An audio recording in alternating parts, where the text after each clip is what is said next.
Okay, so here's the entrance, driveway entrance. So there's parking for cars.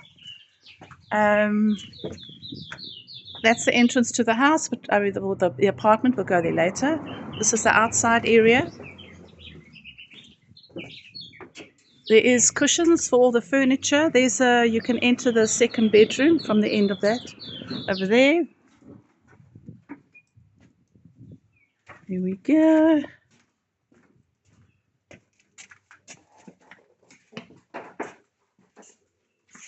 Dedicated work area over here, but we've got all the cushions for the outside furniture at the moment. Here's the kitchen and scullery. We go down into the little patio lounge.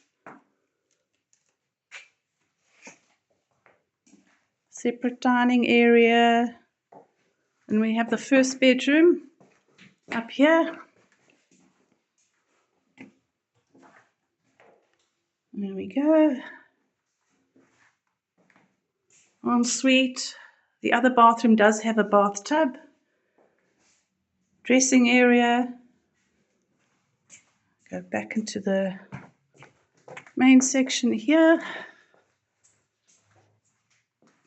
This section has, so it's nice that the bedrooms are on opposite sides. And this part also opens up onto the outside area. And this is the other bedroom.